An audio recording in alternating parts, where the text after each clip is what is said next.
السلام نے مجھ سے فرمایا کہ اے عائشہ تم کیا یہ سمجھتی ہو کہ اللہ اس کے رسول تم پر ظلم کریں گے؟ سرکار علیہ السلام نے بھی فرمایا، حضرت عائشہ صدیقہ نے کہا یا رسول اللہ میں سمجھی شاید آپ دوسری ازواج مطہرات کے پاس گئے ہوں گے۔ تو آپ علیہ السلام نے فرمایا کہ اے عائشہ آج کی وہ مبارک رات ہے، آج یہ رات ہے کہ اللہ تعالیٰ آسمان دنیا پر تجلی فرماتا ہے اور بنی کل کی بکریوں کے بالوں سے زیادہ مسلمانوں کی مغفرت فرماتا ہے۔ یہ حدیث شریف شب برات میں آپ بارہا سنے ہوں گے، یاد ہوگی آپ کو ماشاءاللہ سے۔ اتنا زیادہ الحمدللہ یہ حدیث بیان کی جاتی ہے کیونکہ اس کے اندر بڑا پیارا مجدہ ہے بخشش کا، مغفرت کا، اللہ تبارک و تعالیٰ عزوجل کی رحمت کا۔ اور آقا علیہ السلام نے ارشاد فرمایا کہ اس رات اللہ تبارک و تعالیٰ عزوجل کی طرف سے یہ ندا ہوتی ہے، صدائیں لگائی جاتی ہیں کہ ہے کوئی بخشش کا طلبگار، ہے کوئی مغفرت کا طلبگار، ہے کوئی بیمار جو شفا کا طلبگار، ہے کوئی توبہ کرنے والا کہ اس کی توبہ کو قبول کیا جائے، کوئی رزق مانگنے والا کہ اس کو رزق عطا کیا جائے۔ الغرض فجر کا وقت شروع ہونے تک یہ صدائیں اللہ تبارک و تعالیٰ کی طرف سے مسلسل لگائی جاتی رہتی ہے اور اللہ تبارک و تعالیٰ چند کو چھوڑ کر، چند لوگوں کو چھوڑ کر سب کی بخشش فرما دیتا ہے۔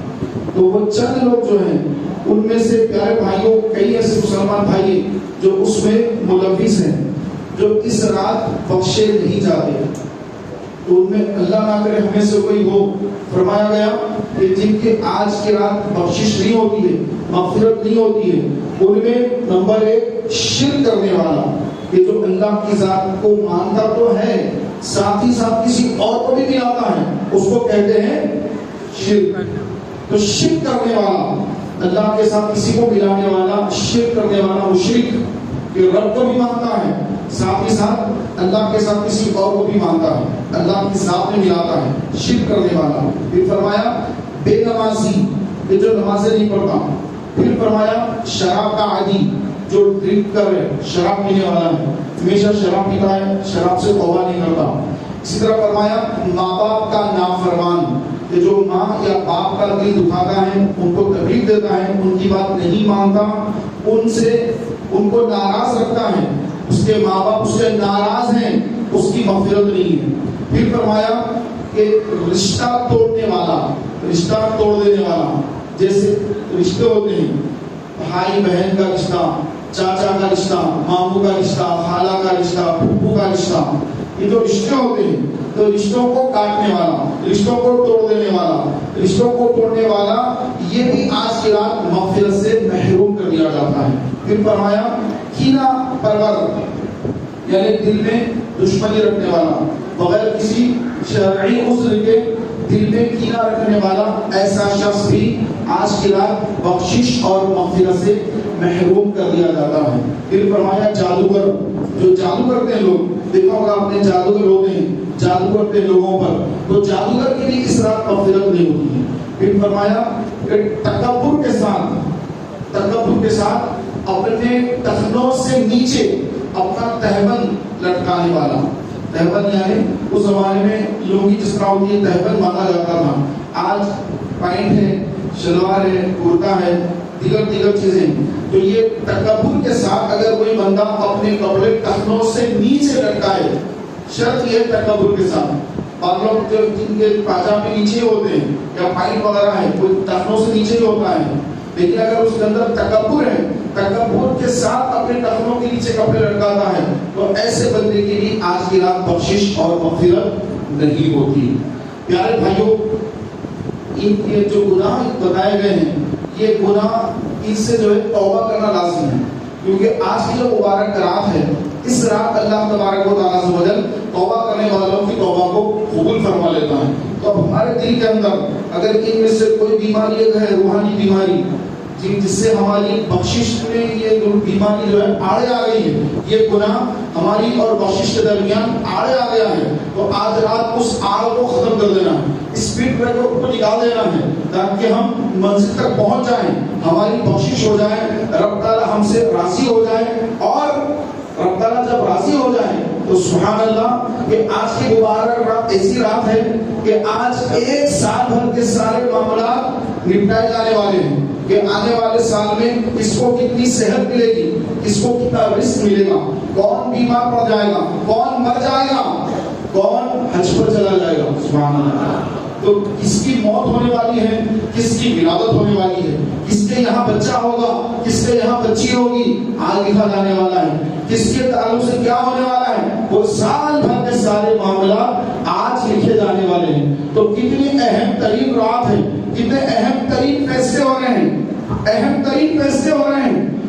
آدمی دن بھر محنت کر رہا، رات بھر محنت کر رہا، ایک مہینہ محنت کر رہا، لیکن جب سیلری لینے کا وقت آ رہا تو اس کو جو ہے برکت ہی نہیں، گھر پہ لانے کے پیسے ختم ہو جا رہے ہیں۔ کیوں؟ کیونکہ شب برات میں جب اس کے تعلق سے رزق کے تعلق سے لکھا جا رہا تھا تو اس میں برکت نہیں لکھی گئی، تو خیر و برکت ختم ہو گئی، سال بھر پریشان رہے گا، قرضے سودی قرضوں کو مبتلا رہے گا۔ تو میرے پیارے بھائیوں، یہ بڑی اہم ترین رات ہے۔ اس رات میں رسول پاک علیہ السلام کی بارگاہ میں ایک صحابی حاضر ہوئے، عرض کی آقا اگر مجھے شب برات مل جائے تو میں کیا دعا مانگوں؟ تو میرے آقا علیہ السلام نے فرمایا اے میرے غلام، اے میرے امتی، اگر تجھے شب برات مل جائے تو تو 4 دعائیں مانگ لینا۔ کتنی بولیے؟ پیچھے والی بھی گئی تھی، 4 دعائیں مانگ لینا۔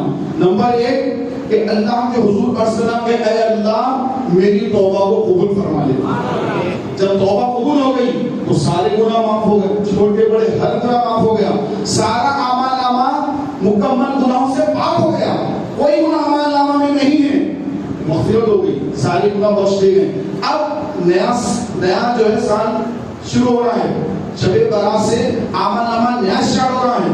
جب اعمال نامہ نیا اسٹارٹ ہو رہا ہے، اب ہمیں اپنے نامہ اعمال میں گناہوں کو نہیں دکھانا ہے، کیونکہ الحمدللہ سارے گناہ ختم ہو گئے، بخشش ہو گئی، مغفرت ہو گئی۔ پھر فرمایا کہ اس کے بعد تم اللہ تبارک و تعالیٰ سے اس کی رحمت کا سوال کرو۔ کیا کا سوال کرو؟ رحمت کا سوال کرو کہ اللہ کی رحمت بہت بڑی ہے۔ سبقت رحمت علی غضبی، جب سے تو نے سنا دیا یا رب آسرا ہم گناہگاروں کا اور مضبوط ہو گیا یا رب۔ تو یہ اللہ کی رحمت کا سوال کرنا کہ اللہ کا جو غضب ہے، اللہ کا جو عذاب ہے، اللہ کے غضب پر اللہ کی رحمت سبقت رکھتی ہے۔ اللہ نے اپنے غضب پر اپنی رحمت کو اونچا کر دیا ہے، تو رب کی رحمت سے بڑھ کر کوئی چیز نہیں، تو رب کی رحمت کا سوال کرے۔ پھر فرمایا عافیت طلب کرو اللہ تعالیٰ سے، عافیت کا سوال کرو، عافیت طلب کرو کہ بندہ عافیت مانگے کہ مولا مجھے عافیت دے۔ عافیت اگر مل جاتی ہے تو سبحان اللہ، دنیا میں ہر بیماری سے عافیت مل گئی، دواخانوں سے عافیت مل گئی، بیماریوں سے عافیت مل گئی۔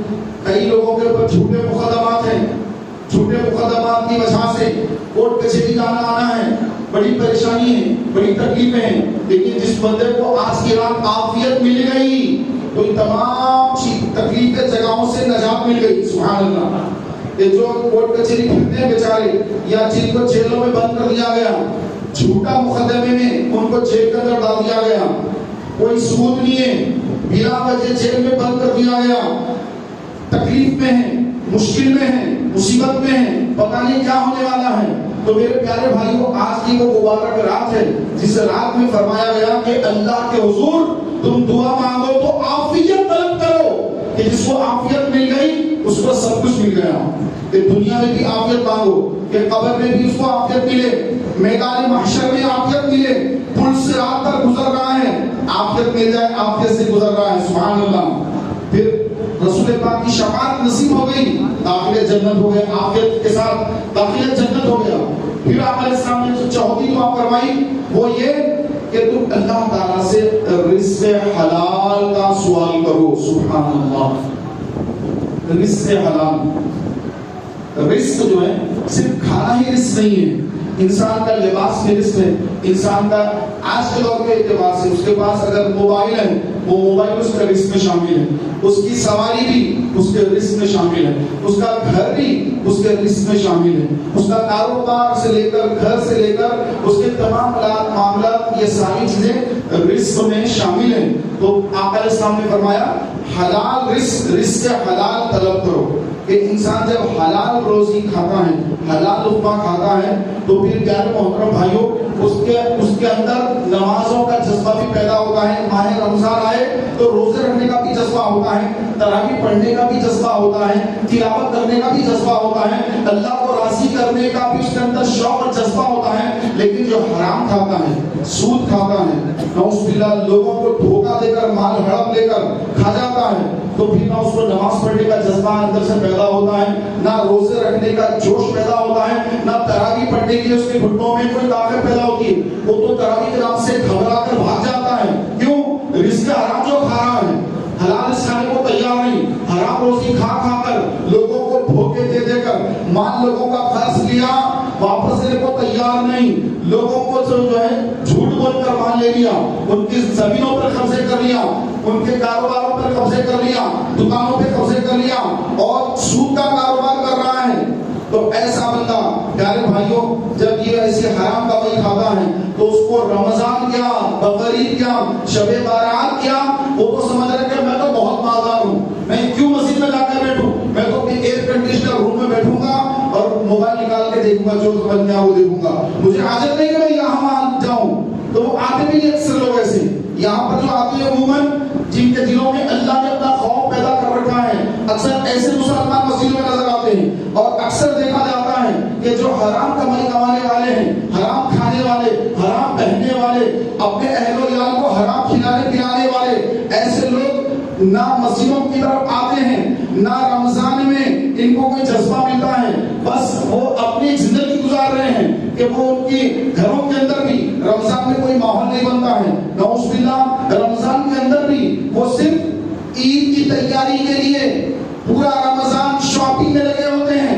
عید کے دن اچھے کپڑے پہننا جو ہے سارا رمضان ان کی شاپنگ چل رہی ہے. اور رمضان تو اس لیے آتا ہے کہ رمضان کی برکت سے ہم اللہ کو راضی کر لیں، جہنم سے بچ جائیں. لیکن آج ہمارا حال یہ ہو گیا ہے کہ رمضان آتا ہے تو عید کی تیاری میں ہم راتوں کو بازاروں میں گھوم پھر کر اپنی عید کی راتیں برباد کر لیتے ہیں. میرے پیارے بھائیوں یہ ساری وبا جو ہے، یہ ساری جو تکلیف ہے، یہ کہاں سے آ رہی ہے؟ یہ حرام کھانے سے. اور آقا علیہ السلام نے فرمایا کہ ایک دور آئے گا کہ انسان حلال دیکھے گا نہ حرام دیکھے گا، بس وہ پیسہ اکٹھا کرتا رہے گا. تو آج کا دور یہی دور نظر آ رہا ہے کہ کسی کو فکر نہیں کہ پیسہ کہاں سے آ رہا ہے، حلال ہے حرام ہے کوئی مسئلہ نہیں، بس پیسہ آنا چاہیے. ایسا لوگوں کا ذہن بن رہا ہے. تو ایسا ذہن بنا کر اگر ہم پیسہ کما کر کھائیں گے پیئیں گے لباس زیب تن کر لیں گے تو پھر کوئی اس کی عبادت بھی قبول نہیں ہوگی. کہ رسول پاک علیہ السلام نے فرمایا کہ جو حرام کا لقمہ کھا کر عبادت کے لیے آتا ہے، نہ اس کا فرض قبول ہوتا ہے، نہ اس کا نفل قبول ہوتا ہے، نہ اس کی دعا قبول ہوتی ہے. کوئی اس کی دعا قبول ہی نہیں ہے. نفل پڑھ لے، فرض پڑھ لے، قرآن پڑھ لے، حج کر لے، عمرے کر لے، گھروں کے پاس زکات دینے کے لیے لائن لگا کر لوگوں کو کپڑے بانٹے، وہ کچھ بھی کر لے کیونکہ سارا مال حرام کا ہے. تو کوئی نہ زکات قبول ہے نہ روزے قبول ہیں. لوگوں کو افطار کی پارٹی دی جا رہی ہے، بڑے بڑے شادی خانے بک کیے جا رہے ہیں، شہری افطار کا انتظام کیا جا رہا ہے. بھائی مال کہاں سے آتا ہے؟ کمائی کون سی ہے؟ جب کمائی کی طرف دیکھا جائے تو سود کا کاروبار ہے. اب سود کا کاروبار کر کے لوگوں کو شہری کرا رہے ہیں، لوگوں کو افطار کروا رہے ہیں، لوگوں کے روزے برباد کر رہے ہیں. تو میرے پیارے بھائیوں یہ جو رزق حلال ہے یہ بہت اہم ترین ہے. آقا علیہ السلام نے فرمایا رزق حلال کا ایک لقمہ اگر کسی کے پیٹ میں چلا گیا 40 دن تک نہ اس کا فرض قبول ہوگا نہ اس کا نفل قبول ہوگا، اس کی کوئی دعا اللہ تبارک تعالیٰ قبول نہیں فرمائے گا. تو ہمیں حرام سے بچنا ہے. جس کا مال ہے اس کو دے دینا ہے، جس کا حق ہے اس کا حق اس کو دے دینا ہے. لوگ آج کل زمینوں پہ بڑے قبضے کر لیتے ہیں، جائیدادوں پر قبضے کر لیتے ہیں. والد کا انتقال ہو گیا، ایک بھائی نے اپنی بہن کے زمین پہ قبضہ کر لیا، بہن کو محروم کر دیا کیونکہ کہتے ہیں کہ نہیں بہن کی شادی کر کے دے دیے. اب بہن کا جائیداد میں کوئی حصہ نہیں، یہ تو کفار اور مشرکین کا طریقہ ہے، یہ مسلمانوں کا طریقہ نہیں ہے۔ آپ نے شادی کر دی، والد صاحب نے بہن کی بیٹی کی شادی کر دی، آپ کی بہن کے والد صاحب کے پیسوں سے شادی ہو گئی، اور آپ کہہ رہے کہ ابا نے شادی کر دی بہن کی، اب مجھے ابا کی دولت پراپرٹی میں سے اب اپنی بہن کو میں کچھ نہیں دوں گا، سارے بھائی بول رہے کہ بہنوں کو نہیں دیں گے، ہم سارے رکھ لیں گے، اور بھائیوں کی بیویاں بھی ان کا ذہن بنا رہی ہیں ہاں ایسے کرنا ہے۔ تو بسم اللہ، تو میرے پیارے بھائیوں، یہ جو حرام بہن کا جو حق مار کے جو یہ کھا رہا ہے، کل قیامت کا دن ہوگا۔ آپ علیہ السلام نے فرمایا اگر کوئی کسی کی زمین، ایک بالشت زمین اگر کسی کی ناحق اگر چھین لے گا، کل قیامت کا دن ہوگا اور وہ بندہ حاضر ہوگا، تو اللہ تبارک و تعالیٰ ساتوں زمینوں کا طوق بنا کر اس کے گلے میں ڈال دے گا، اور اس حال میں وہ میدان محشر میں آئے گا۔ تو ذرا تصور کیجئے کہ وہاں پر میدان حشر میں یہ جو حرام کما کر لوگوں کے حق تلفیاں کر کے پیسہ کھا رہے ہیں، گاڑیاں خرید رہے ہیں، بہت کچھ جو ہے وہاں جمع کر کے رکھا ہے، تو کل قیامت کے دن بہن ہوگی اللہ کی بارگاہ میں عرض کرے گی اے اللہ یہ میرا بھائی تھا، اس نے میرا حق مانگ لیا، آج مجھے میرا حق دلا دے۔ تو مولا تبارک و تعالیٰ انصاف فرمائے گا، عدل فرمائے گا، اور اللہ کے عدل سے وہاں پر اب زمین وغیرہ کو واپس دی جائے گی، کیونکہ زمین تو دنیا میں تھی، دنیا سے تو اٹھائی گئے ہیں، میدان محشر ہے، اور وہاں پر کیا ہے؟ وہاں پر یا تو نیکیاں دینا یا پھر اس کے گناہ اپنے سر لینا، دو ہی چیزیں ہیں۔ اگر اس کے پاس نیکیاں ہوئی تو وہ بہن کو دینا ہوگا، بھائی کو دینا ہوگا، یا اپنے چچا کو حق مان لیا، دوست کا حق مان لیا، پڑوس کا حق مان لیا، کسی مسلمان کو دھوکہ دے کر اپنے آپ کو اسمارٹ سمجھ کر زندگی میں ہر ایک کو دھوکہ دیتا رہا، اس کو دھوکہ، اس کو دھوکہ، اس کو دھوکہ، دھوکہ دے دے کر بہت مال جمع کرا، میدان محشر میں سارے آ گئے، اب کہیں گے مولا حساب دلا دے ہمارا، تو اس کو ساری نیکیاں دینی پڑے گی، نیکیاں نہیں ہوں گی تو فرمایا جائے گا کہ اپنے گناہ اس پہ سر پر ڈال دو، کیونکہ اس کے پاس اب نیکیاں ہی نہیں دینے کی، کیا کریں؟ تو جن جن کے ہم مارے گئے ان سارے لوگوں کے گناہ، انہوں نے جو گناہ کیے، انہوں نے جھوٹ بولے، غیبت نہیں کی، وہ سارے گناہ اس کے سر پر ڈالے جا رہے ہیں، وہ اپنے گناہ، وہ ان کے گناہ، سارے گناہ جمع ہو رہے ہیں، جہنم کی سزا لمبی ہو رہی ہے، جتنی خود کے گناہوں کی وجہ سے جتنی سزا ملنے والی تھی، دوسروں کے گناہ بھی سر پر آ رہے ہیں، اب طویل جہنم کی سزا ہو رہی ہے، اور حدیث پاک میں ہے کہ جہنم کو اللہ تبارک و تعالیٰ نے اپنے غضب سے پیدا فرمایا ہے، اپنے غضب سے، اپنے جلال سے، اور ایسا اللہ کا جلال، ایسا اللہ کا غضب جہنم میں ہے کہ جہنم کو، پیارے محترم بھائیوں، اللہ تبارک و تعالیٰ عز و جل نے جہنم کو ابھی اس کو بند رکھا ہے، قیامت کا دن ہوگا اور فرشتے اس کو میدان محشر میں کھینچ کر لائیں گے، اور وہ جوش مار رہی ہوگی، جہنم جوش مار رہی ہوگی۔ روایت میں لکھا ہے کہ اگر جہنم کو ایک سوئی کے چھوٹے سے ناکے کے برابر کو کھو دیا جائے تو ساری دنیا کے اندر ایسی گرمی، ایسا عذاب پھیلے کہ کوئی انسان زندگی، کسی انسان کی زندگی باقی نہ رہے، انسان تو انسان، دنیا میں کوئی جاندار باقی نہ رہے، ایسی سزا، ایسا عذاب کہ اگر سوئی کے ناکے کے برابر اگر اس کو کھو دیا جائے تو تصور فرمائیے کہ جو شخص، جس شخص کو اس کے اندر ڈالا جا رہا ہے اس کا کیا حال ہوگا؟ تو آج کی رات جہنم سے پناہ مانگنے کی رات ہے کہ اے اللہ جہنم سے پناہ عطا فرما، اور جن جن کے حق تلفیاں کر دی ہے، جن جن کا مال کھا لیا ہے، واپس کر دیں اس کو، لوٹا دیں اس کو، کہ مجھے کسی کا مال نہیں چاہیے، میرے رب نے جتنا میرے مقدر میں لکھا ہے مجھے مل کے رہے گا، اس کو کوئی روک نہیں سکتا، تو میرا رب نے جتنا میرے حق میں لکھا، میرے مقدر میں لکھا، اتنا مجھے ضرور ملے گا، مجھے کسی کے حرام کی کمائی، کسی کی دولت پر حرام نگاہ ڈال کر اس کا مال ہڑپنے کی مجھے کوئی حاجت نہیں، کہ مجھے میرا رب دینے والا ہے جو رزاق ہے، واللہ خیر الرازقین، اللہ اور اللہ بہترین رزق دینے والا ہے، تو اللہ رزق دینے والا ہے، تو اللہ کو رزاق ماننا ہے، لوگوں کا مال، حرام مال پر نگاہ نہیں ڈالنا ہے، لوگوں کا حلال مال اپنے لیے حرام نہیں کر لینا ہے۔ پیارے محترم بھائیوں، کہ اللہ تبارک و تعالیٰ عز و جل نے جب انسان کو بنایا تو اس کا مقدر لکھ دیا، لوح محفوظ پر اس کی قسمت لکھ دی، اس کی عمر لکھ دی، اس کا رزق لکھ دیا، اس کی کہاں پر شادی ہوگی، کتنی اولاد ہوگی، سب لکھ دیا. کہاں پر مرے گا، موت کہاں پر آئے گی، کہاں پر اس کی قبر بنے گی، سب لکھ دیا گیا میرے بھائی. کچھ باقی نہیں ہے. ایسا نہیں کہ ایسا کرے گا تو ایسا ہوگا، ایسا کرے گا تو ایسا ہوگا، ایسا نہیں، سب کچھ لکھ دیا گیا ہے. جو جو لکھنا تھا مولا تعالیٰ نے سب لکھ دیا ہے، لوح محفوظ پہ لکھا ہوا ہے.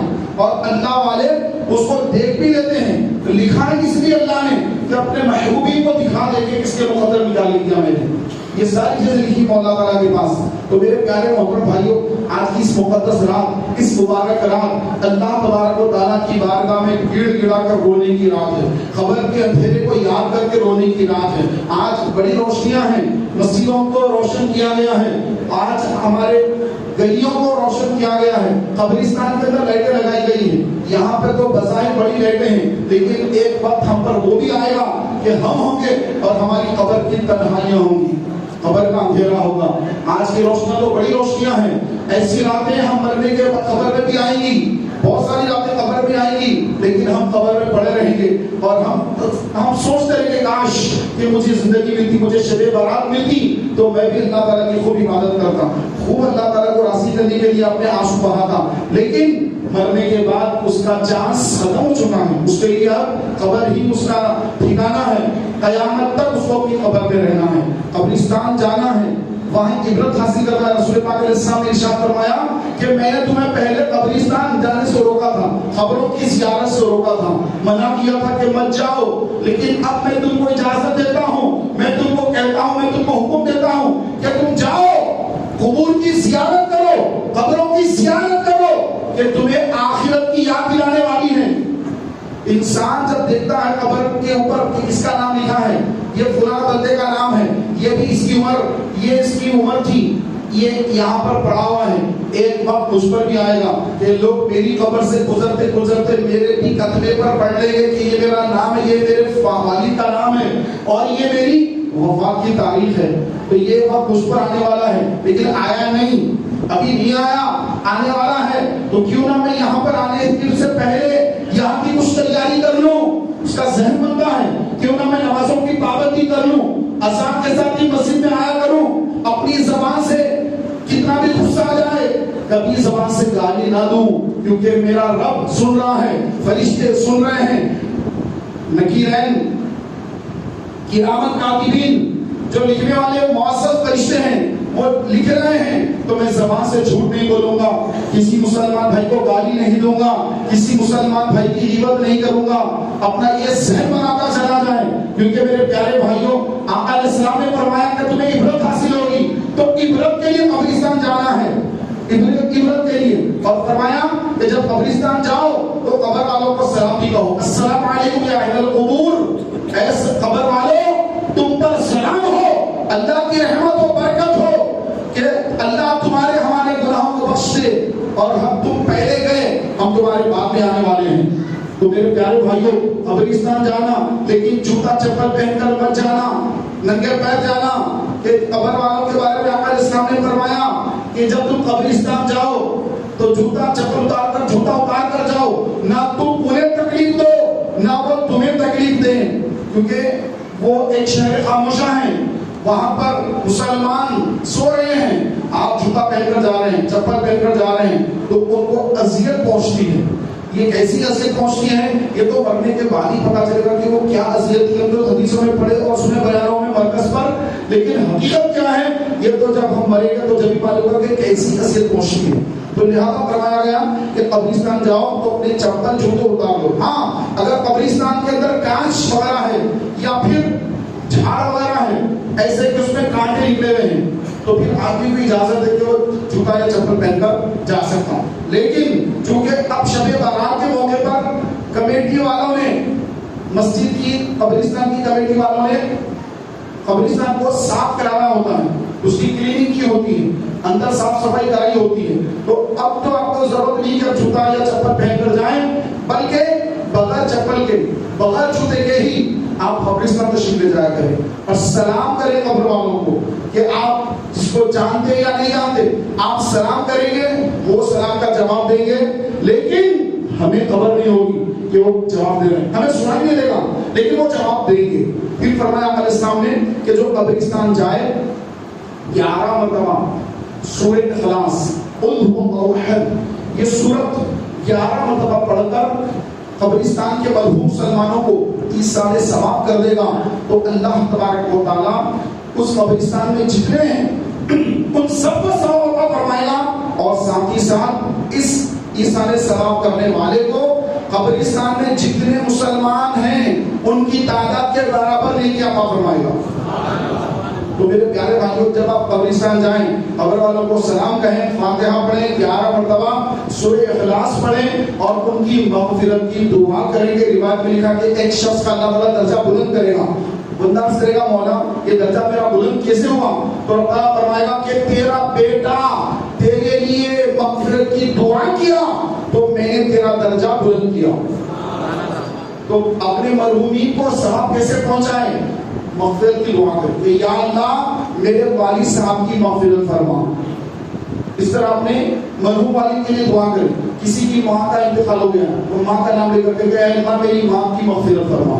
بھائی کا، بہن کا، بیوی کا، بچوں کا، جس کا بھی انتقال ہو گیا، دادا دادی، نانا نانی، الغرض جن کا بھی انتقال ہو گیا، تو ان کے لیے مغفرت کی دعا کرنا اللہ تعالیٰ ان کے وہاں پر درجات کو بلند فرماتا ہے۔ تو جن جن کے لیے آپ دعا کریں گے ان کے درجے بلند ہوں گے۔ روایت میں لکھا ہے کہ اگر بندہ ایک مسلمان کی مغفرت کی دعا کرتا ہے تو اللہ تبارک و تعالیٰ اس کو ایک نیکی عطا فرما دیتا ہے، دعا کرنے والے کو بھی نیکی عطا فرماتا ہے۔ اس لیے فرمایا گیا کہ ساری امت کے لیے دعا کرو کہ اے اللہ ساری امت کی مغفرت فرما۔ تو جتنی امت ہوگی، اب امت کب سے چلی آ رہی ہے؟ 1450 سال سے امت چلی آ رہی ہے، صبح قیامت تک امت رہے گی۔ کتنے لاکھوں اربوں کھربوں اللہ اس کے رسول جانے کہ امت میں کتنے لوگ ہوتے ہیں، کتنے لوگ ہوں گے، قیامت تک آباد کی امت ہوگی۔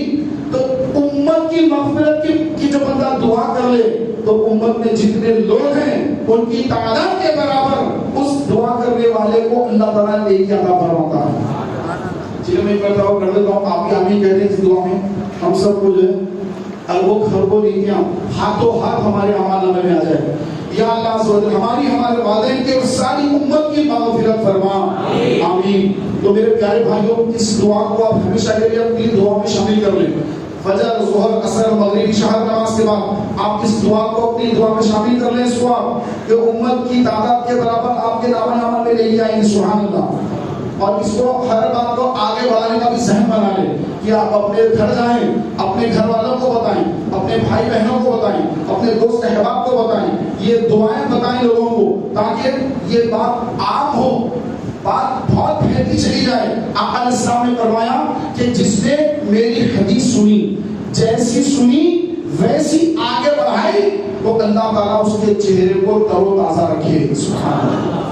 تو احادیث مبارکہ جیسے سنا ہے ویسے ہی اس کو آگے بڑھائے، نہ اس میں کمی کرے نہ زیادتی کرے۔ کہ حدیث کہہ کر لوگ جھوٹ بھی بول دیتے ہیں، آج کل بہت چلتا ہے کہ کچھ بھی بات بول کے حدیثیں کہہ دیتے ہیں، قرآن میں کہہ دیا گیا کہہ دیتے ہیں، اللہ فرما رہا ہے، اللہ نے کہا، اس طرح کہہ دیتے ہیں کہ اللہ نے کہا کہ پہلے گھر میں چراغ جلاؤ بعد میں مسجد میں چراغ جلاؤ۔ اللہ نے کہا، کہاں کون سی آیت میں ہے؟ یہ تو آپ بول رہے ہیں میرے بھائی، آپ کہہ رہے ہیں اللہ نے کہا، تو یہ اللہ کی طرف جھوٹ باندھنا، رسول کی طرف جھوٹ باندھنا یہ بہت بڑا گناہ ہے۔ چنانچہ رسول کریم علیہ الصلوۃ والتسلیم نے ارشاد فرمایا کہ جو میری طرف جھوٹی بات کو منسوخ کرے وہ اپنا ٹھکانہ جہنم میں بنا لے۔ تو جھوٹی حدیث بیان کرنے والا اس کا ٹھکانہ جہنم ہے۔ آپ کو کوئی حدیث پہنچی تو آپ دیکھیں، علماء سے پہلے مشورہ کریں گے یہ حدیث صحیح ہے یا غلط ہے، اس کو میں آگے تک پہنچاؤں یا نہیں پہنچاؤں۔ اگر آپ نے غلط بات کو آگے پہنچایا، جھوٹی حدیثیں لوگوں میں عام کر دی، تو وہ جو حدیث پاک ہے جس میں فرمایا گیا کہ جو میری طرف جھوٹی بات کو منسوخ کرے اس کا ٹھکانہ جہنم ہے، تو جتنے اس کا ملوث ہوں گے سب کا ٹھکانہ جہنم ہوگا۔ لہذا صحیح آتھینٹک جو حدیث ہوتی ہے، صحیح حدیث جو ہوتی ہے، وہ احادیث مبارکہ کو بندہ آگے بڑھائے، اس پر عمل کرنے کی کوشش کرے پہلے، اس کے بعد آگے بڑھائے۔ وہ عمل تو کچھ کرنا نہیں ہے، جو آیا اس کو ادھر ادھر پھیلا دینا ہے، تو یہ سوائے نقصان کے اور کچھ نہیں۔ لہذا میرے پیارے محترم بھائیوں، اس مبارک رات میں ہم اپنے ماں باپ کو راضی کریں، اپنے دوست احباب کو راضی کریں، اپنے بھائی بہنوں کو راضی کر لے، اپنے تمام رشتہ داروں کو، دوست احباب کو، پڑوسیوں کو، سب کو راضی کر لے، سب کو راضی کریں گے تو سبحان اللہ رب تعالیٰ بھی راضی ہو جائے گا، رب تعالیٰ بھی راضی ہوگا انشاءاللہ تبارک و تعالیٰ، خیر کے فیصلے لکھے جائیں گے، ہر چیز میں ہمارے لیے بھلائی ہوگی، خیر ہوگی، اور انشاءاللہ تبارک و تعالیٰ یہ سب سے بڑی کامیابی ہوگی۔ کہ مال و دولت اکٹھا کرنا بڑی کامیابی نہیں، کامیابی یہ ہے کہ مولا تعالیٰ اس سے راضی ہو جائے، اس کے رسول راضی ہو جائے، اور وہ جہنم سے بچ جائے، جہنم سے بچ جائے، وہ کامیاب ہے۔ یہاں پر تو بہت کچھ کما لیا، بہت اعلیٰ تعلیم حاصل کر کے بہت کچھ کھڑا کر لیا، لیکن آخرت کے لیے کچھ نہیں کیا، آخرت کے لیے کوئی تیاری نہیں کی، ساری عمر دنیا میں لگا دی، تو اب موت کا وقت آیا اور ہاتھ خالی ہیں، کوئی نیکی نہیں ہے، کوئی آخرت کا توشہ نہیں ہے، تو پھر کیا اس نے عقل مندی کا کام کیا؟ یہ تو بڑا نادان نکلا، یہ تو بڑا نادان نکلا۔ لوگ اس کو بڑا کامیاب سمجھتے تھے، لیکن اس کی نادانی اس کو اس وقت معلوم ہوئی جب یہ قبر میں اتر رہا ہے، سارے لوگ جا رہے ہیں، وہ لوگ جس کے آگے پیچھے ہوتے تھے، وہ لوگ جس کی جو واہ واہی کرتے تھے، سب چھوڑ کر جا رہے ہیں، اس کا کوئی پرسان حال نہیں ہے، قبر میں تنہائی ہے اور قبر کا اندھیرا گڑا ہے۔ اس وقت اس کو محسوس ہوگا کہ افسوس کہ میں نے دنیا میں تو بہت کمایا، لیکن یہاں کی میں نے کوئی تیاری نہیں، یہاں کی وقت، یہاں کا یہ خطرناک وقت، یہ اندھیرا، اس کو روشنی میں کیسے تبدیل کرنا، اس کے بارے میں سوچا ہی نہیں۔ سوچا تو اپنی اولاد کے بارے میں سوچا، فیوچر کے بارے میں سوچا، لیکن خبر اس کے بارے میں تو سوچا ہی نہیں۔ یہ کیسا اندھیرا ہے، یہ اندھیرا دور کیسے ہوگا، یہ اندھیرا کیسے ختم ہوگا، روشنی کیسے آئے گی یہاں پر، سانپ اور بچھو یہاں پر داخل ہو رہے ہیں، ان کا روکنے کا طریقہ کیا ہے؟ قبر میں جانے کے بعد کوئی طریقہ نہیں ہے میرے بھائی، یہاں روکنے کا طریقہ ہے۔ آقا علیہ السلام نے فرمایا کہ روزانہ سورہ ملک پڑھ لیا کرو، کہ جو سورہ ملک کو روزانہ پڑھے گا اللہ تعالیٰ قبر کے عذاب سے بچائے گا۔ سبحان اللہ۔ قبر کے عذاب سے بچنے کا نسخہ آقا نے دے دیا، عمل کرنے والے کر رہے ہیں، جو غافل ہے وہ غفلت کا شکار ہے۔ آقا علیہ السلام نے فرمایا کہ میں چاہتا ہوں کہ ہر میرے امتی کے سینے میں یہ 30 آیتوں والی سورت، سورہ تبارک الذی، سورۃ الملک، میں چاہتا ہوں کہ میرے ہر امتی کے سینے میں محفوظ رہے، کہ بندہ کہیں بھی رہے رات کو روزانہ سورہ ملک پڑھ لے۔ حدیث شریف میں رات کے وقت مغرب سے نہ شروع ہو جاتی ہے، جو کوئی روزانہ رات میں سورہ ملک کی تلاوت کرے گا تو اللہ تعالیٰ اس کو فتنہ قبر، قبر کے عذاب سے بچائے گا۔ یہ طریقہ قبر کے عذاب سے بچنے کا۔ پھر فرمایا گیا کہ جو پیشاب کے چھینٹے، جو پیشاب کے چھینٹے ہیں ان سے نہیں بچتا وہ قبر کے عذاب میں مبتلا۔ جو چغلی کھاتا، یہاں کی بات وہاں، وہاں کی بات یہاں لگاتا ہے، وہ بھی قبر کے عذاب میں مبتلا ہوگا۔ تو جو چاہتا ہے کہ قبر کا عذاب نہ ہو، قبر میں اندھیرا نہ ہو، سانپ اور بچھو آگ اس کی قبر میں نہ آئے، تو پیشاب سے گندگی سے بچنا ہوگا، ناپاکی جسم پر نہ لگے، کپڑوں پر گندگی نہ لگے، جسم پر گندگی نہ لگے، اور زبان سے چغلی نہ ہو، لوگوں کو ادھر آ کے ایک بات کہتا، ادھر آ کے ایک بات کہتا، بھائی بھائی میں لڑا دیا، میاں بیوی میں لڑا دیتے ہیں لوگ، بھائی بھائی میں لڑا دیتے ہیں، بھائی بہن میں لڑا دیتے ہیں، اچھی خاصی دوستیاں دشمنی میں تبدیل کرا کر خوش ہوتے ہیں۔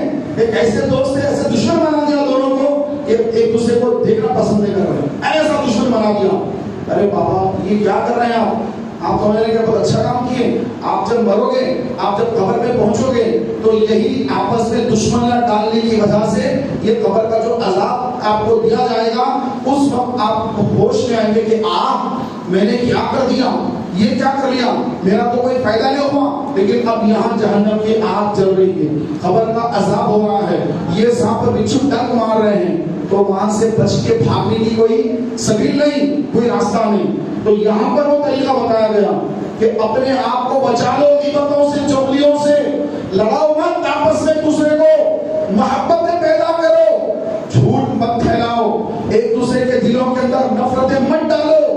تو یہ تمہارا نفرتیں ڈالنا، یہ تمہارے لیے آج تو بڑا آسان ہے، لیکن جب مر کر قبر میں پہنچیں گے تو اس وقت پر یہ عذاب بن جائے گا اور اس کا چھٹکارا نہیں مل سکے گا۔ توبہ اس وقت قبول نہیں ہوتی، کہیں گے کہ اللہ مجھ سے غلطی ہو گئی، معاف کر دے، تو اس وقت کیونکہ ہر چیز کا ایک وقت ہوتا ہے، ہر چیز کا ایک وقت ہوتا ہے۔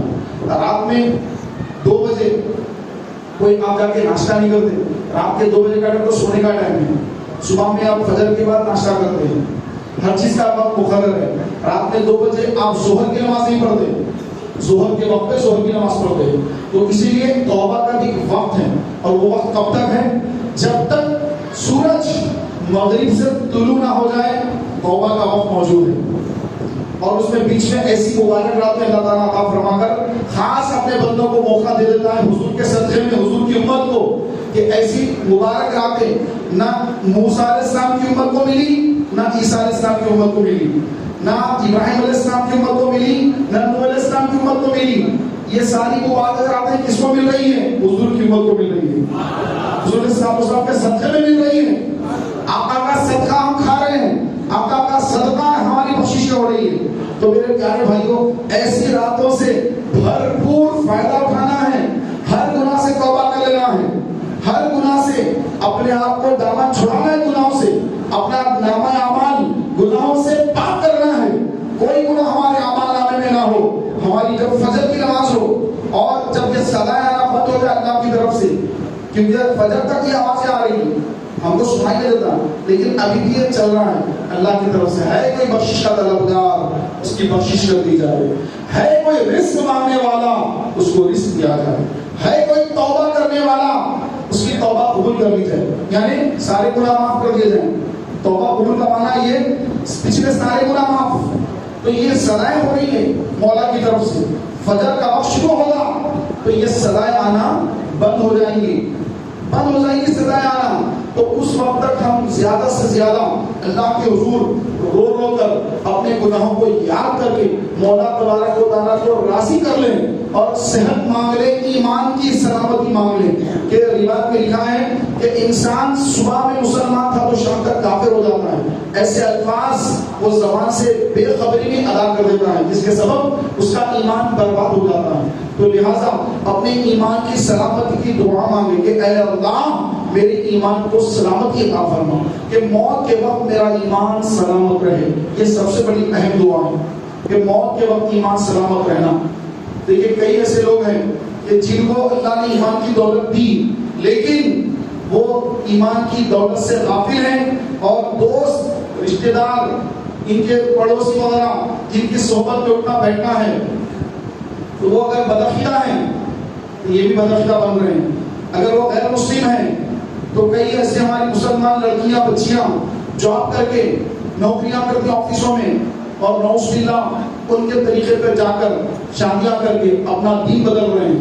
کتنا افسوس کا مقام ہے کہ مسلمان بچیاں اپنے دین کو تبدیل کر رہی ہیں اور ہمیشہ ہمیشہ کے لیے جہنم کا ایندھن بن رہی ہیں۔ کون بچائے ان کو؟ کون روکنے والا ہے؟ تو میرے پیارے بھائیوں، ہم سب کی ذمہ داری ہے، ہر مسلمان بھائی کی ذمہ داری ہے کہ اپنی مسلمان بہنوں کی حفاظت کریں، ان کو دین سکھائیں، ان کو جس طرح اسکول بھیجاتے ہیں ان کو مدرسے کی تعلیم بھی دیں، ان کو قرآن کی تعلیم دیں کہ جو قرآن پڑھنے والے ہوتے ہیں وہ کبھی گمراہ نہیں ہوتے۔ قرآن کے اندر میرے امام احمد رضا خان فاضل بریلوی رضی اللہ تعالی عنہ، آپ نے یہ بھی فرمایا کہ اپنی بچیوں کو سورہ یوسف کی تفسیر نہ پڑھاؤ بلکہ سورہ نور کی تفسیر پڑھاؤ، کہ سورہ یوسف کے اندر یوسف علیہ السلام اور زلیخا رضی اللہ تعالی عنہا ان کے معاملات لکھے ہوئے ہیں، ان کے بارے میں لکھا ہوا ہے۔ تو یہ ہماری مسلمان بچیاں وہ پڑھ کر اس طرح کے معاملے میں اپنی زندگی میں ایسے معاملات میں نہ چلے جائیں، بلکہ سورہ نور کیا ہے؟ سورہ نور کیا ہے؟ سورہ نور کے اندر یہ لکھا ہوا ہے کہ کوئی لڑکی غلط کام کرے، کوئی بچی غلط کام کرے، کوئی بچہ غلط کام کرے، زنا کا کام کرے تو اس کو کتنے کوڑے لگائے جائیں، ایسی سزا دی جائے۔ یہ ساری تفصیل سورہ نور کی تفسیر میں موجود ہے۔ تو اسی لیے میرے امام نے فرمایا کہ اپنی بچیوں کو سورہ نور کی تفسیر پڑھاؤ، سورہ نور اگر بچیاں پڑھتے رہیں گی تو پھر وہ کبھی گناہ کی طرف نہیں جائیں گی، اپنی آنکھوں کی حفاظت کریں گی، پردہ کریں گی. نکل کے جا رہی ہیں، بائک پہ بیٹھ کے جا رہی ہیں، ان کے بال اڑ رہے ہیں، عطر لگا کر سینٹ مار کر جا رہی ہیں، لڑکیاں گزر رہی ہیں اور وہاں کھڑے غیر محرم کو وہ ان لڑکیوں کی عطر کی خوشبو آ رہی، سینٹ لگا کے جا رہی خوشبو آ رہی ہے. تو اتنا بڑا گناہ ہے. فرمایا گیا کہ جو عورت خوشبو لگا کر، عطر لگا کر، خوشبو لگا کر بے پردہ نکلتی ہے اور اس کو روکنے والے روکنے کی قدرت رکھنے کے باوجود نہ روکے، اس کا شوہر روک سکتا ہے لیکن نہ روکے، تو اللہ تعالیٰ ایسے شخص کو فرمایا کہ اس کو اللہ تعالیٰ جنت کی خوشبو جو 500 سال کی دوری سے آتی ہے، جنت سے 500 سال دور ہوں تبھی اس کی خوشبو آتی رہتی ہے، تو جنت میں اسی خوشبو ہے. تو اللہ تبارک و تعالیٰ ایسے بندے کو جنت کی خوشبو سے بھی محروم کر دے گا. جنت میں جانا تو دور کی بات، اس کو جنت کی خوشبو سے بھی اللہ محروم کر دے گا کہ جو اپنی بیوی کو بے پردہ پھرنے پر راضی رہتا ہے، منع نہیں کرتا. تو جو باپ ہے یا بھائی ہے یا شوہر ہے تو وہ اپنے انڈر میں جو بچیاں ہیں ان کو روکے، ان کو پردے کا حکم کرے کہ پردہ کرنا ہے، پردہ مکمل پردہ کرنا ہے. ہاتھ میں گلوز پہنا، ہاتھ بھی نہیں دکھنا ہے. مسئلہ تو یہ ہے کہ کلائی جو ہوتی ہے، کلائی یہاں سے کلائی شروع ہوتی ہے، یہ کلائی عورت کی کلائی یہ دیکھنا بھی مرد کے لیے حرام ہے. کلائی دیکھنا بھی جائز نہیں. جن کا پردہ ہے ان کی کلائیوں کا بھی پردہ ہے، لیکن کون آج کل پردہ کرنے کو تیار ہے؟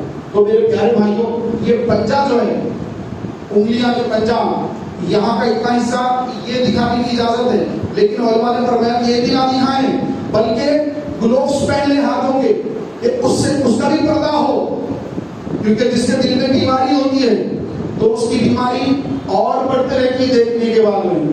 تو لہٰذا فرمایا گیا کہ غیر محرم سے بات چیت نہ کرے کہ دل کا روگی جو ہوتا ہے اس کی بیماری اور بڑھتی ہے. تو لہذا اپنی آواز کا بھی پردہ رکھیں. بچیاں، لڑکیاں، خواتین، عورتیں جو ہمارے ماتحت ہیں تو ان کو ہم پردے کا ذہن بنائیں، پردے کی ان کو تلقین کریں، ان کو اچھے پردہ، بہترین پردہ ان کو برقع سلائیں. اور برقع بھی ایسا نہیں کہ آج کل جو برقعے چل رہے ہیں وہ تو مسجد شہروں کو بھڑکانے والے برقعے نکل گئے ہیں، لیٹسٹ برقعے. یہ نہیں، وہ پرانے برقعے، ڈھیلے ڈھالے پرانے برقعے، کہ برقع پہننے کے بعد معلوم ہی نہ ہو کہ برقعے میں جو عورت ہے وہ جوان عورت ہے یا بوڑھی عورت ہے، پتہ ہی نہ چلے. ایسا ڈھیلا ڈھالا برقع ہونا چاہیے. لیکن ایک دم ایسے اٹریکٹیو برقعے کہ نہیں دیکھنے والا بھی برقعے کو دیکھے تو یہ تو اور بڑا فتنہ ہے. تو ایسے برقعے اگر ہیں تو برقعوں کو جلا دینا چاہیے کہ یہ عذاب آخرت کا. تو ایسا سادہ برقع، ڈھیلا ڈھالا برقع ہو کہ کوئی اس طرف توجہ نہ کرے، ارے پتہ نہیں کوئی بڑھیا جا رہی ہو، یہ سوچ کر جس کا دل خراب ہے، جس کے دل میں روگ ہے، بیماری ہے، وہ اس طرف نہ دیکھے، پلٹ جائے، اپنی نظروں کو پھیر لے. ایسا برقع پہننا چاہیے. ایسا نہیں کہ نہیں دیکھنے والا بھی برقع دیکھ کے قریب آ کر جو ہے نعوذ باللہ ان کے ساتھ چھیڑ چھاڑ کر رہا ہے، ان کو تکلیف دے رہا ہے. ایسا معاملہ نہ ہو جائے. تو ہم اپنے بچیوں کو جب برقع پہنائیں تو وہ برقع بالکل سادہ سیدھا اور ڈھیلا ڈھالا ہو، خیمہ نما ہو، اور پتہ ہی نہ چلے کہ برقع پہننے والی عورت جوان ہے یا بوڑھی ہے. تو ایسا اپنے بچیوں کو ذہن دے. سیدہ فاطمہ زہرا رضی اللہ تعالی عنہا جن کے گھر سے پردہ نکلا تو وہ اتنا پردہ کرنے والے سبحان اللہ کہ کبھی کسی غیر محرم نے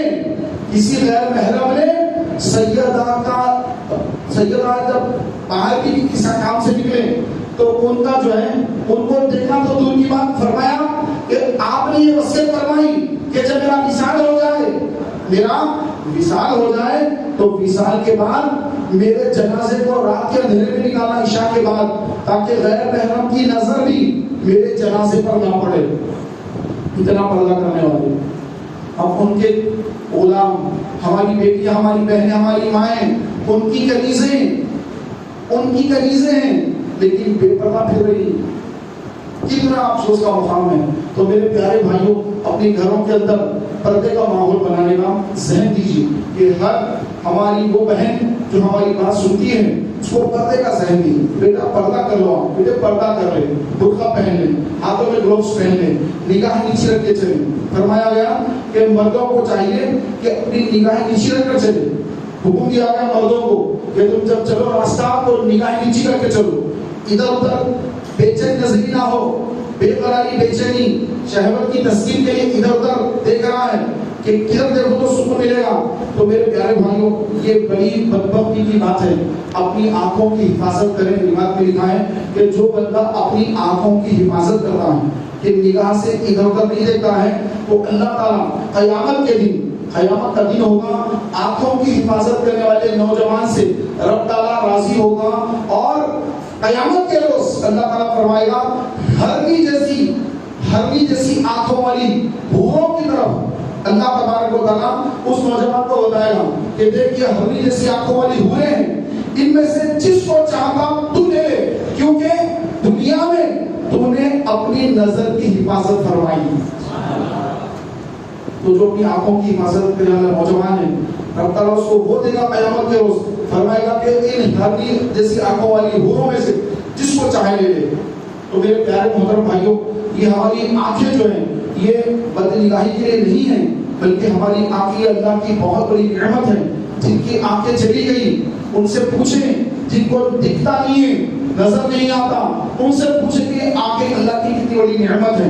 تو اس نعمت کا غلط استعمال نہ کریں بلکہ اس نعمت کا صحیح استعمال قرآن پاک کی تلاوت کرنا، قرآن پاک کا ترجمہ پڑھنا. آج کس کے پاس وقت ہے ترجمہ پڑھنے کا؟ اردو نہیں آتی صاحب، اردو نہیں آتی. میسج آیا اردو میں تو پتہ نہیں اردو میں میسج رومن انگلش میں تو سمجھ میں آتا. تو نہیں میرے بھائی، آپ اردو سیکھنا ہے، ترجمہ آپ کو پڑھنا ہے، تفسیر پڑھنا ہے کہ اللہ تبارک و تعالیٰ نے کیا ارشاد فرمایا ہم سے. ہم دنیا میں آئے، اپنا وقت گزار کے چلے گئے، رب نے ہمارے لیے کیا احکام بھیجے، کیا اس سے واقف نہیں ہوں گے؟ رب نے کیا قرآن میں فرمایا ہمارے لیے، کیا ہم اس سے واقف نہیں ہوں گے؟ کیا اس پر عمل نہیں کریں گے؟ کیا بس ہمارے ایثار ثواب کے لیے لوگ قرآن پڑھیں گے؟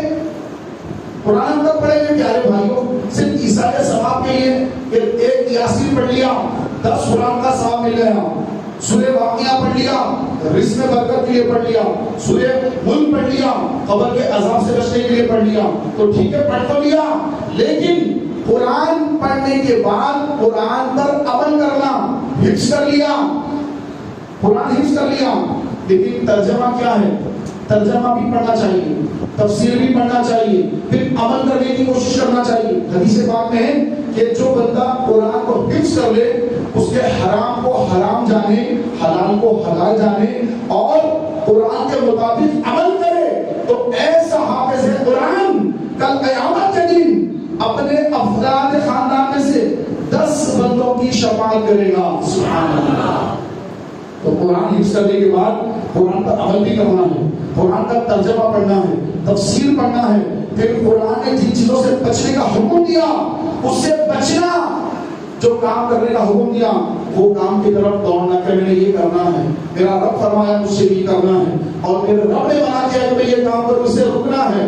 تو اللہ سے بے ڈرے بے دیکھے ڈرے بندہ تو پھر اس کے لیے کیا سبحان اللہ ثواب ہے، کیا اجر ہے. فرمایا گیا کہ 2 ڈر 2 خوف اللہ ایک جگہ جمع نہیں کرے گا. جو بندہ دنیا میں اللہ سے ڈرتا ہوگا قیامت کے روز اللہ اس کو بے خوف کر دے گا، اور جو بندہ دنیا میں اللہ سے نہیں ڈرتا، جو سمجھ میں گناہ پہ گناہ کیے جا رہا ہے، قیامت کے دن اللہ خوف زدہ کر دے گا، اس کو خوف زدہ کر دے گا اللہ تعالیٰ اس کو. تو ہم آج اللہ سے ڈرنے کا ذہن بنا لے پیارے بھائی.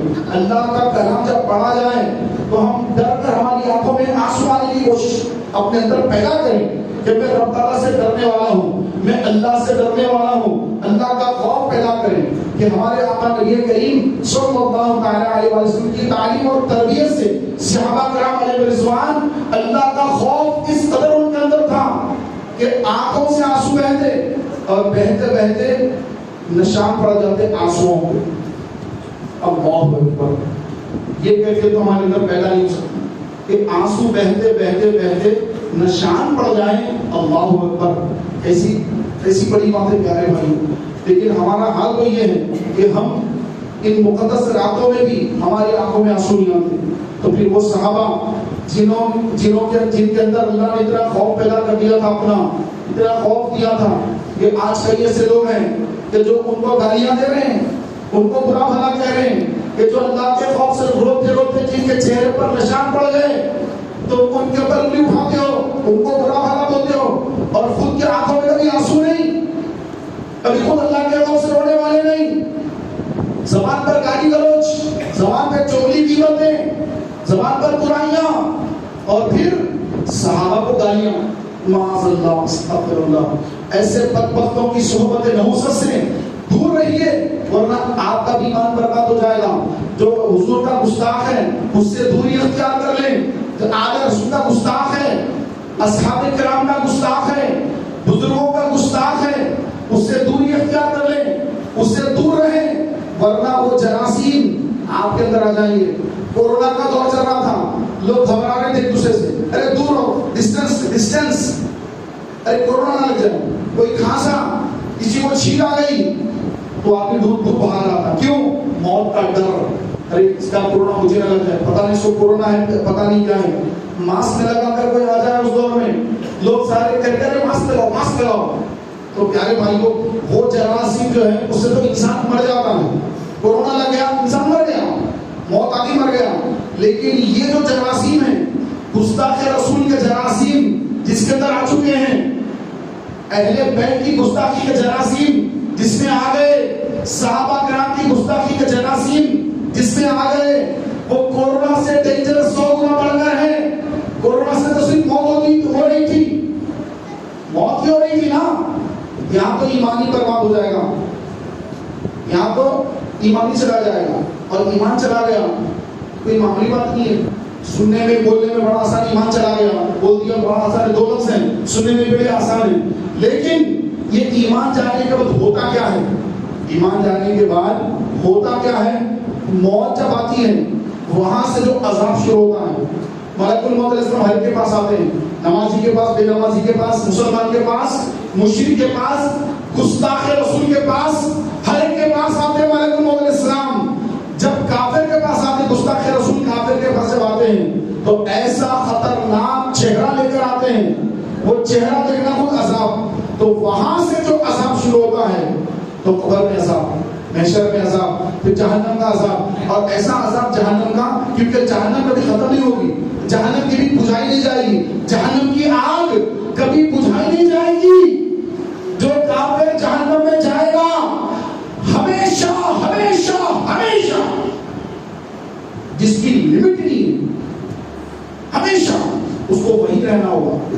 ایمان جانے کے بعد یہ ہوتا ہے، ایمان چلا گیا یہ ہوتا ہے. صحابی کو گالی دے رہے ہو، ایمان برباد ہوگا.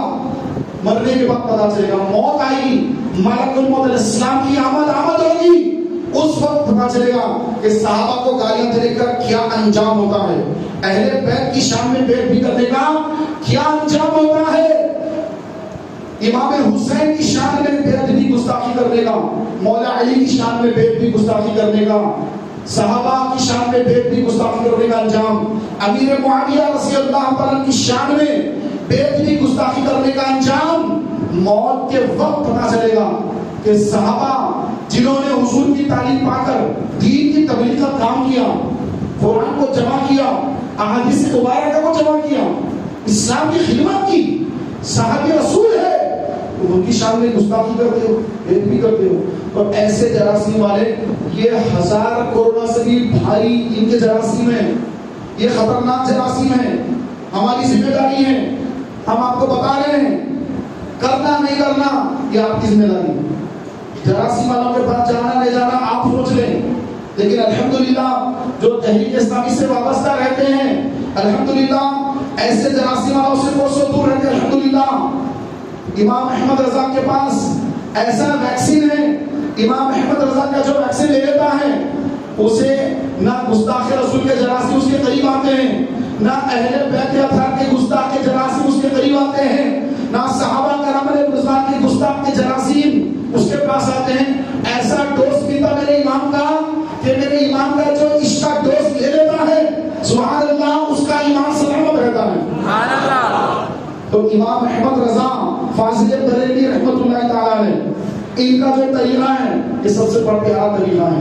تو میرے پیارے بھائیوں، ہم الحمدللہ سنی مسلمان ہیں اور اہل سنت و جماعت ہیں، ہمارا ایمان الحمدللہ بڑا مضبوط ہے، ہمارا عقیدہ بڑا اچھا ہے، ہم کسی بدعقیدے کی صحبت میں نہیں، کسی بدعقیدے کو اپنا امام نہیں بناتے، اس کا ذریعہ نہیں کھاتے، گستاخ رسول کا ذریعہ نہیں کھاتے، گستاخ رسول کے یہاں ہم اپنی بیٹیاں نہیں دیتے، ان کی بیٹیاں نہیں لیتے، کیوں؟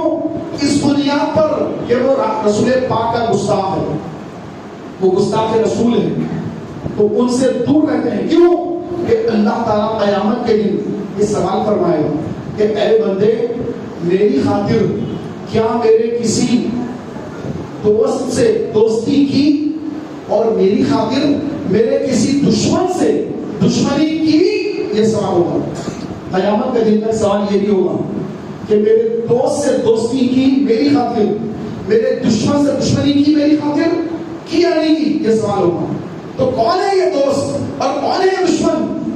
یہ دشمن وہ ہیں جو حضور کے دشمن، وہ اللہ کے دشمن ہیں، جو حضور کے گستاخ وہ اللہ کے گستاخ، جو سیدہ کے گستاخ وہ رسول کے گستاخ، جو رسول کے گستاخ وہ اللہ کے گستاخ، جو صحابہ کے گستاخ وہ رسول کے گستاخ، جو رسول کے گستاخ وہ اللہ کے گستاخ۔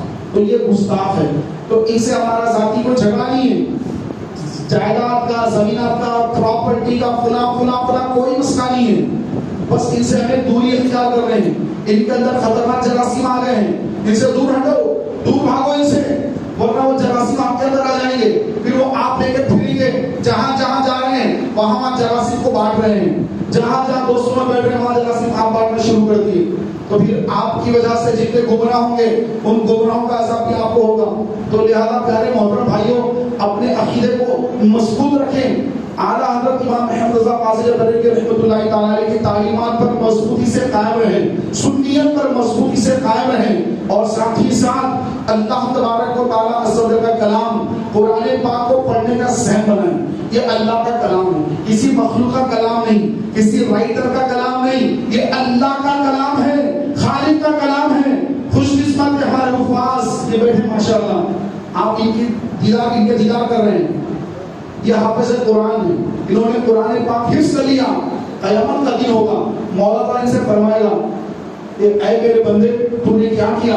بندہ عرض کرے گا مولا میں نے تیرا کلام حفظ کر لیا، مولا فرمائے گا پڑھ، جہاں تک پڑھے گا وہاں تک تیرا درجہ بلند کر دوں گا۔ تو حافظ قرآن یہ پڑھنا شروع کرے گا تو الف لام میم سے لے کر ناس تک پڑھتا چلا جائے گا، سبحان اللہ۔ تو حافظ کی یہ شان ہے۔ ہم اپنے بچوں کو حافظ بنانے کے لیے ڈرتے ہیں، ارے حافظ بنے گا بچہ تو کمائے گا کیا، کھائے گا کیا؟ ارے بھائی بڑا بزنس بنانا چاہیے، انجینئر ہونا چاہیے، ڈاکٹر ہونا چاہیے، حافظ بنانے کے مدد سے پڑھا دیں گے تو پھر بچے کا کیا ہے یار، ہم یہ سوچتے ہیں۔ لیکن یہ ڈاکٹر، یہ انجینئر قیامت کے روز جب ان سے کہا جائے گا، حافظ سے کہا جائے گا پڑھ، ابھی الف لام میم سورہ فاتحہ شروع کر دیا پڑھنا، اب ڈاکٹر صاحب ان کو تو سب معلوم ہے، دوا کون سی لکھنا یہ تو معلوم ہے، لیکن آپ قرآن تو یاد نہیں کرے، کون سا یاد ہے؟ اللہ تعالیٰ سے یاد ہے، اللہ تعالیٰ سے ناس تک 10 سورتیں یاد ہے، اس میں بھی غلطیاں، تو بس اتنا درجہ اوپر اٹھا رک گیا، ڈاکٹر صاحب کا، انجینئر صاحب کا، فلاں صاحب کا، یہاں تک جاتے رک گیا، اللہ تعالیٰ سے ناس تک۔ اب حافظ صاحب ماشاءاللہ اسٹارٹ کر رہے ہیں تو 4 درجے اوپر درجے بلند ہو رہے ہیں۔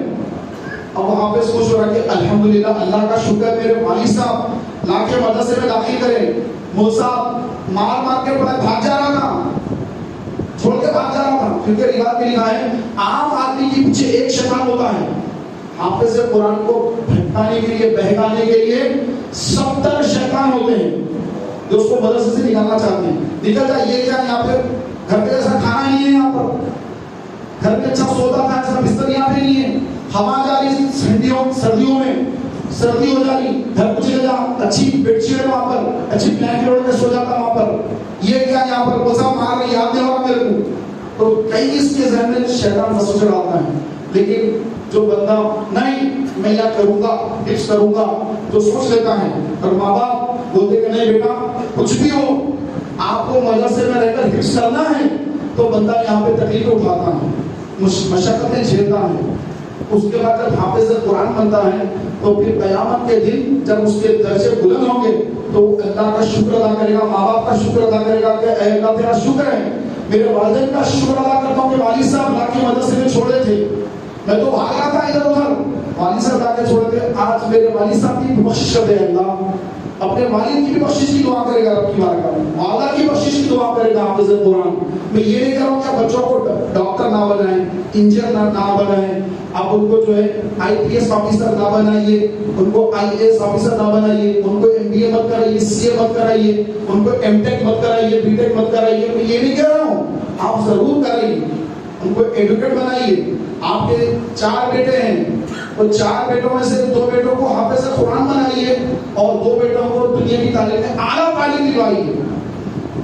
یہ نہیں کہہ رہا ہوں کہ بس آپ جو ہے کہ نہیں بھائی وہ پڑھنا غلط ہے، نہیں، آپ کے گھر میں ایک ایڈوکیٹ بھی ہو، ایک ڈاکٹر بھی ہو، 2 بھی آپ کے گھر میں ہو، 5 بیٹے ہیں تو ایک انجینئر بھی ہو، سب ہو، اور ایک حافظ قرآن عالم دین ہو کہ دین کی رہنمائی کرنے والا ہو، ہر معاملے میں شریعت کو بتانے والا گھر میں ہونا چاہیے، حافظ قرآن ہونا چاہیے.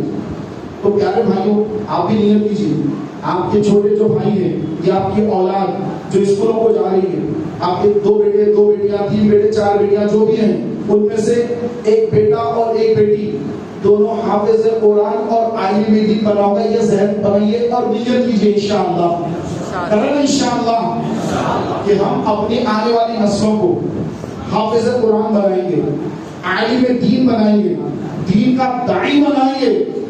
اور یہ دین کا داعی جو آپ آج ایک کو حافظ بنا رہے ہیں، عالم دین بنا رہے ہیں، قیامت کا دن ہوگا اور عالم دین آئے گا. اللہ فرمائے گا، وہ بندہ عرض کرے گا کہ اے اللہ میں جنت میں جانا چاہ رہا ہوں، فرشتے روک دیں گے. بندہ عرض کرے گا کہ اے اللہ کہ میں عالم تھا، دین کی خدمت کیا، اے اللہ میں جنت سے کیوں روک دیا جا رہا ہوں، کیوں جنت سے روک دیا جا رہا ہوں؟ تو اللہ تعالیٰ فرمائے گا کہ اے بندے تنہا مت جا، اکیلے مت جا جنت میں، ٹھہر جا، رک جا، تو جس کی شفاعت کرے گا اس کی شفاعت قبول فرماؤں گا، ان کو لے کر داخل جنت ہو جا. یہ کس سے کہے گا اللہ تعالیٰ؟ عالم دین سے کہے گا. تو اپنے بچوں کو حافظ قرآن بنانے کے ساتھ ساتھ عالم دین بنائیے، ان کو عالم بنائیے، مفتی بنائیے کہ یہ بچہ قیامت کے روز عالم دین بن کر اکیلا جنت میں نہیں جائے گا، کئی لوگوں کو لے کے جائے گا. لوگ آ کر کہیں گے ارے مولانا میں آپ کو وضو کرایا تھا، یاد ہے آپ کو پانی ڈالا تھا، وضو کرایا تھا آپ کو؟ وہ کہے گا ہاں یاد ہے آپ نے مجھے وضو کرایا تھا. اب آج آپ میری اللہ کی بارگاہ میں سفارش کیجیے، ہاں ٹھیک ہے یا اللہ یہ میرے یہ بھائی کی بھی بخشش کر دے، یا اللہ اس کو بھی بخش دے مولا.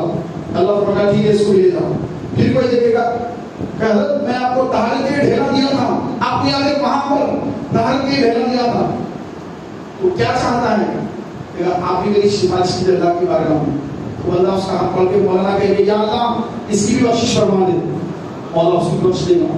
اس طرح جو علماء کی خدمت کرتے ہیں کل قیامت کے دن اللہ تبارک و تعالیٰ عز و جل کے حضور یہ علماء کرام، یہ مفتیان کرام ان کی شفاعت فرمائیں گے اور ان کو داخل جنت فرمائیں گے. نعرہ تکبیر، نعرہ رسالت، علماء اہل سنت، نعرہ تکبیر.